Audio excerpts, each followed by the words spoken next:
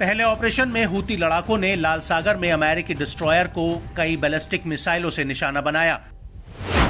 दूसरे ऑपरेशन में captain Paris नामक जहाज पर नौसैनिक मिसाइलें और हैप्पी कॉन्डोर नामक जहाज पर ड्रोन दागे गए। वहीं तीसरे ऑपरेशन में यमन एयरफोर्स की ड्रोन यूनिट ने अरब सागर में जहाज हैप्पी कॉन्डोर पर कई घातक ड्रोन से हमला किया। तीनों ही ऑपरेशंस में हूती ने सटीक और असरदार हमले का दावा किया है, साथ ही अपने मकसद के पूरा होने की बात कही है।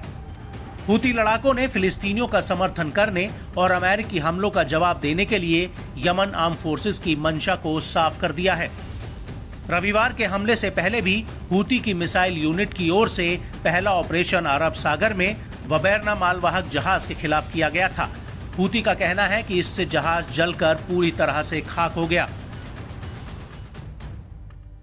यूएस सेंट्रल कमांड ने बयान जारी कर कहा कि वबैरना पर 2 मिसाइलें गिरी, जिससे जहाज में आग लग गई। बताया गया कि दूसरे और तीसरे ऑपरेशन में सी गार्जियन और एथेना जहाज रेड सी में यमन की बैलिस्टिक मिसाइलों और ड्रोन के हमलों की चपेट में आ गया। बता दें कि यमन आर्म फोर्सेस का ये हमला समुद्री ड्रोन का इस्तेमाल कर एक जहाज पर अपने पहले सफल हमले की घोषणा के ठीक एक दिन बाद आया है।